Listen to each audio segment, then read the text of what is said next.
Yo, what's up guys? Welcome back to my channel again guys, Chris TV. Today is Tuesday guys, May 14. Kahapon guys, nag-video ako. Nagpakita ko doon na nag-breed tayo ng aking mga danyo guys. Dito tayo nag-breed kahapon guys. At positive naman, nag-drop na. Pinakita ko doon sa pangalawang video ko na okay naman, nag-drop na yung ating female na gray, dalawang neon green na male. So tinabi ko na yung male doon na guys, yung isang trio, yung isang female at dalawang male. Kinuha na natin dito pero iniwan natin yung breeding cage. Still may na tubig ang gamitin natin at breeding tub guys. So breeder lang ang kinuha natin dyan.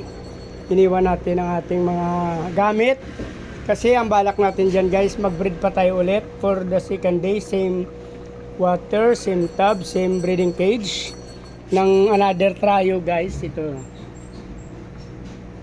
neon green pa rin yung gagamitin natin na male, tsaka kulay blue na female guys. Yan, bili-bili na rin yan.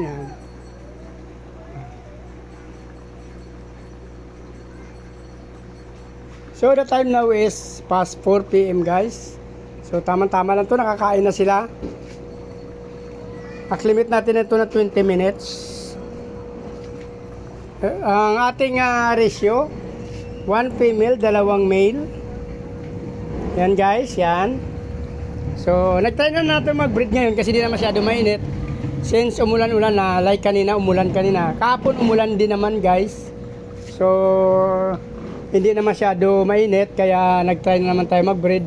Mga nakaraang araw kasi masyado mainit, nakailang beses tayo na nag-breed pero may nabubuhay lang ng mga ilan-ilan kasi namamatay nga at na tutunaw yung itlog nila, nababaog. So ngayon nag-try na naman tayo kasi malaka-naka ng malamig yung panahon, hindi na siya masyado mainit. Minsan umuulan na sa umaga or minsan sa gabi. Kagabi umulan din at medyo malamig. Ngayon umambon-ambon kanina pero hindi naman natuloy din ng malakas. Yan.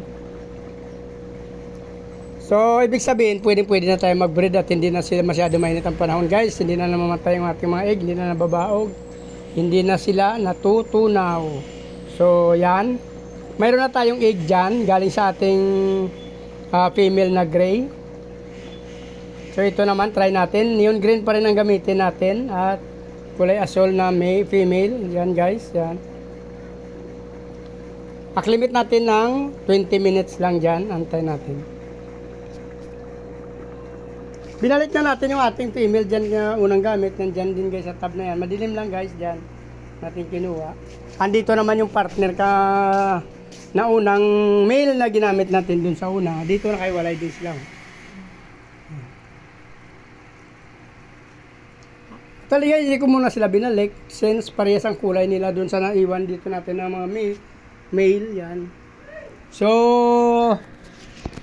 sinadya ko talaga hindi muna sila binalik para yung makuha natin ng mga male iba na naman. So yan guys, yan tinabi ko sila dyan. So pag natapos natin doon, pwede na natin sila ibalik. Kukuha tayo ulit ng green, meron pa tayo doon sa taas sa terrace. Yun ang pangatlo nilalagay natin. So Monday, Tuesday, Wednesday ang balak natin na mag-breed ng danyo guys. Same tub, same water ang ginagamit. Basta doon pa rin sa ating breeding tub. Basta 3 beses lang tayo mag-breed doon. Ratio na 1:2 guys. Ayan, meron pa tayo dyan guys yung breeder natin na RDSS. Ito puro fry na to guys. Yan. Kaya mga namin ng fry dyan guys. Actually umulan kanina pero okay na. Kahit umulan siya, okay naman yung ating mga breeding tub at mga grow out. So kung natapos yung video na to guys at nagustuhan nyo, please like, follow, subscribe my YouTube channel guys. Sama nyo na rin yung notification bell para updated kayo sa mga in-upload ko araw-araw guys. Maraming salamat sa patuloy na suporta at panonood. Pakipollow nyo na rin yung aking Facebook page, Chris Molieno guys. Maraming salamat at mabuhay kayo hanggang gusto nyo. Magandang hapon. Bye bye.